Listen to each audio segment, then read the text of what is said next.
Hi and welcome to this NOWA Forest training. Today we're going to see how to configure the NOWA Forest system using the mobile app. So before that video, you probably saw the video about installing the physical components of the NOWA Forest system. So now we're going to configure the control panel and its parameters, and we're going to also configure the sensors that goes along with the NOWA Forest system. So first off, you need to open your NOWA Presence app on your mobile phone. So you should already have an account. If you don't have one, you can contact the technical support so they can assist you in creating one. So once your app is open into the home page, you're going to press on the plus sign. It's going to ask you which kind of system you want to add. So we will go ahead and choose NOWA 4S, of course. We're going to press on next. Once we have pressed on next, it will ask us for the serial number. So there's different ways you can enter the serial number. You can type it and you can scan it. So to know the serial number of the device, you can either look behind the control panel. That is not really useful once the panel is installed to the wall.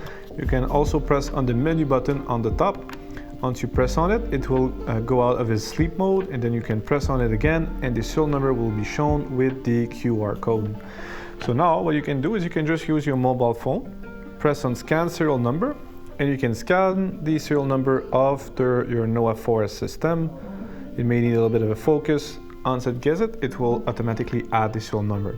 If it doesn't work or you prefer to type it manually, you can always type the 9 hexadecimal characters into the serial number. So we have our serial number. We're going to press on next. Once we press on next, we're going to type a system name. So the name of the system should be the best way to identify where the system is installed. So it could be condo 808, it can be commercial building XYZ. In that case, I'm just going to name it demo training for the training today. So demo training. Now we're going to press on the next button. Then you will be asked to enter the owner information and property information. So you can type all the owner information, such as its email, its phone number, the property information, and the system address. Those are all optional data that you don't necessarily need to add by default. If you do have them, feel free to add them so that it's already going to be done. Otherwise, just press on register, and this will add the system into your Presence portal. So we see that once I pressed on register, the control panel received kind of a comment to reconfigure some of the parameters of the NOWA system. It's not necessarily the parameters we want to have, so this is why we're going to go into the settings of the system and configure it as we want it to be. So in the search bar, you can search the name you gave it, or you can also search the serial number of your system. So if we type 213 D10, we'll be able to see demo training that has been added. We can see the system is in an OK state, the valve is open, it's connected to Wi-Fi, and it has a red shield icon, meaning the system wasn't tested. The NOWA Forest system needs to be configured to or connected to internet for us to be able to configure it. There's two ways you can do that. You can either use the external antenna and the built-in LTE module to connect the system to LTE. So at the moment you plug it in, you don't need to do any activation. It automatically connects to the nearest cellular tower and will try to connect to internet. In some situations, you may not have a good LTE signal, so you may need to create a hotspot with your phone. Some phones will allow you to even connect to a Wi-Fi connection to be able to create a secondary Wi-Fi name and password for the system to connect. Others will just simply use their own cellular data because phones have a very wide variety of cellular protocols they can use, such as 2G, 3G, 4G, LTE, 5G. Sometimes it can be more easily connected to internet than the control panel. In most cases, the antenna should help a lot to connect to LTE cellular towers. If you do need to create a hotspot, for Android phones, you will need to just simply rename the name and the password of your hotspot. And for iPhones, you'll need to rename your device name. So you will need to change temporarily the name of your iPhone so that it can create a hotspot with the name we want. So there's two Wi-Fi networks that the NOWA Forest knows by default. The first one is 4S config, so the number 4, and then S config in lower cases, and the password will be configuration in lower cases. That network is always available whenever you restart the system. So if you unplug the power and put it back in, the system will always try to connect to that Wi-Fi network first. The secondary network is NOWA 4S, all in uppercases letter, and the password is 1234567 So that Wi-Fi network is always configured into the NOWA system, but once the system has been configured to another network, it won't be the default network that the system has. So let's go ahead and configure our system. Ours was already connected to a Wi-Fi network, that was the NOWA 4S Wi-Fi. So if we press on our system icon, we'll see that the app is connecting to the system, and now it's connected. We have the system information that tells us about the name, the serial number, the type of system, the property information as well. We also have the system status, which will show us the status of the system, is Wi-Fi signal, and if it's tested or not. So because the system has just been added, it is not tested yet. You also have the reset alarm and the mute system button that will be able to be used to cancel an alarm or mute the control panel whenever there's a trouble or an alarm detected. You also have the valve icon that also has a red shield, meaning that the valve wasn't tested. So you can press and hold. If you just press, it won't work. So you really need to press and hold the button of the valve. The valve will start closing. Once it is closed, it will send us a confirmation. We'll see valve closed, and then we can do it again holding your finger on the valve itself. If we look at my valve and the status of the system, my system is saying that the valve is open while my valve is in reality closed. That's because the parameters of the system have not been set correctly yet. So let's go into the settings of the system to configure it correctly.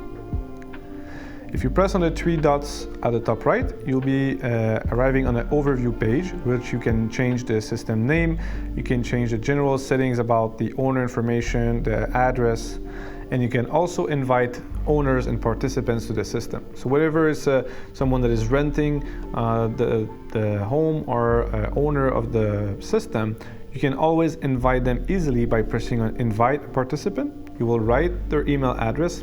They will receive an invitation to create their account, and they will have access to their system. Of course, they have access to controlling, opening, closing the valve and the sensors, but they don't have access to modify the behavior of the system.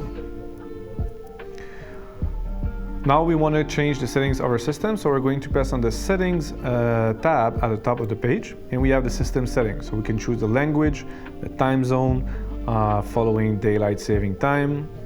And then just underneath we have presence detection delay. So presence detection delay, what it does is it allows to automatically turn off the valve whenever there's no more motion detected. So you can combine a motion detector with a control panel, and that when that motion has not detected movement for at least 24 hours, the system will automatically close the valve. That delay can be changed in the portal to the exact minute. Otherwise in the app you have the option from 4, 6, 12 and 24 hours. You have the backlight level, 50%, and the backlight auto shut off. So right now we can see that the backlight is shut off. This is to save energy and to save the lifetime expectancy of all the different components. So the status is still on to show us the status of the system. And we can still see the writing, but there's no more backlight. Whenever you press any of those buttons, the button will light up and the screen will light up, and this will be on for 120 seconds unless you change it. In the app, you also have alarm relay and trouble relay. So this is to configure if the dry contact output are either normally open or normally closed. By default, they're normally open on the left. You can activate them so that they become normally closed. You have underneath that audio settings, so you can change the volume of the NOWA system. Whenever there's an alarm or trouble, this will determine the audible volume level of the system. There is the mute reset delay that allows to define how much time it will take for the control panel to start beeping again. So let's say you have an alarm, you press on reset to cancel the audible alarm, how much time it will take before the control panel starts beeping again. By default, we'll leave it at 24 hours, but you can change it to a shorter time or even in the portal to a longer time and at exactly the minute that you want. You could also disable the audible alarms and audible troubles by turning them off. And we also added a feature that's called the audible trouble schedule that will allow you to define at what time the system will advise of a trouble. So it's not really useful to get alerted in the middle of the night that there's a low battery. So you can decide that from 8 to 10, you won't receive any low trouble audible sound. The system will record it, but it will wait until it's 8 a.m. to advise you that there's a low battery being detected. Now we go to the valve setting, so we can change the main valve name. Because we have one valve now, we could just change its name, and we could change it, for example, to hot water. And then we have the different option, valve 1 normal, valve 1 supervised. So if we want to have a normally open valve, we're going to leave it on the left for valve 1 normal. If we want it to be normally closed, we're going to activate it. And then we have a normally closed type of valve. The supervision of the valve is what allows us to determine if the valve is manually override or if it's not correctly behaving. So if we say the valve to close and the valve is not confirming its closing, this will allow us to know that there's an issue with the valve. If we have multiple, we can use the valve mode, which is single valve mode, or dual valve independent, dual valve synchronized. Dual valve independent will allow you to control the two valves independently from the other.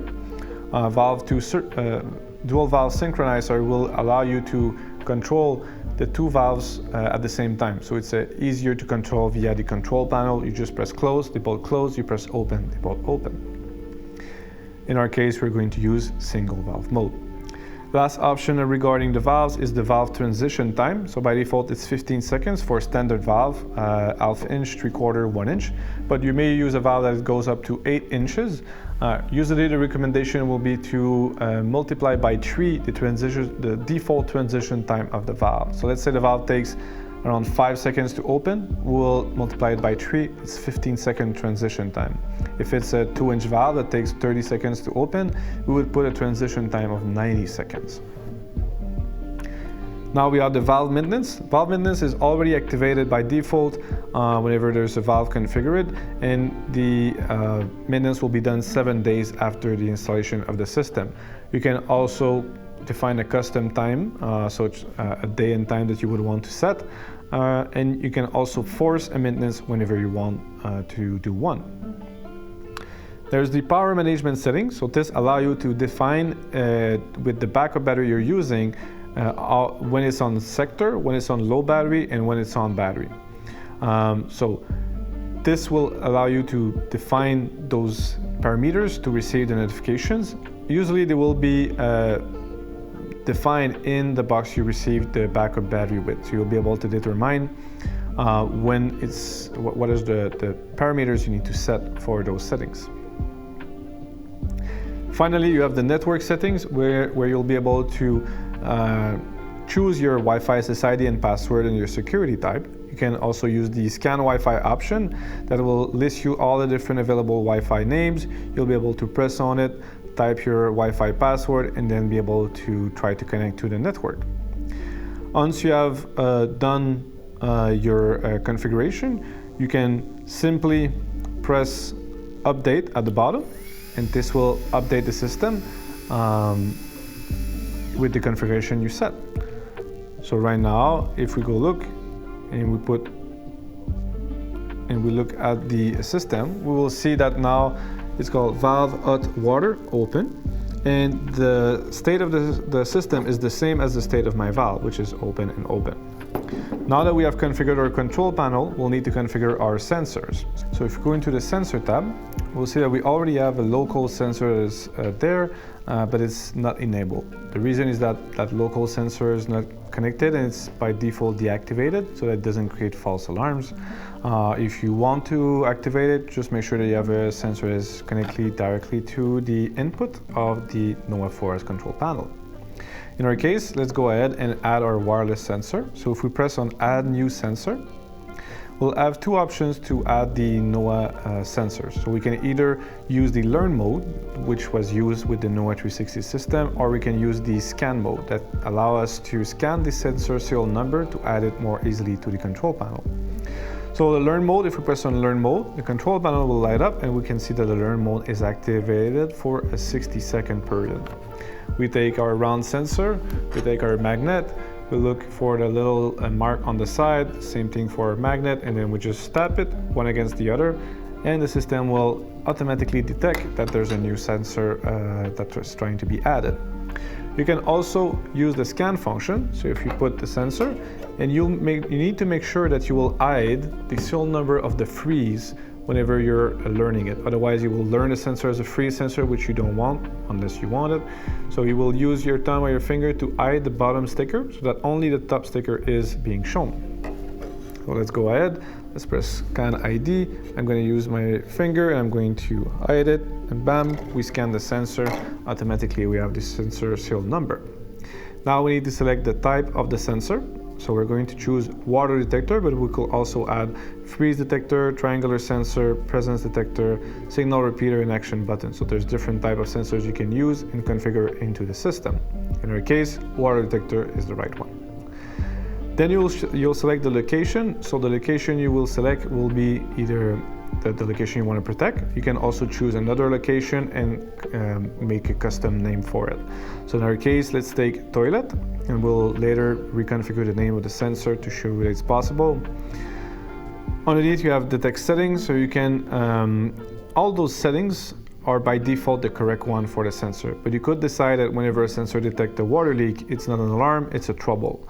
Or you could decide that the action related to the detection is not to close the valve, but to open them, or to close one out of the two valves. By default, closing main and auxiliary valve is the right one.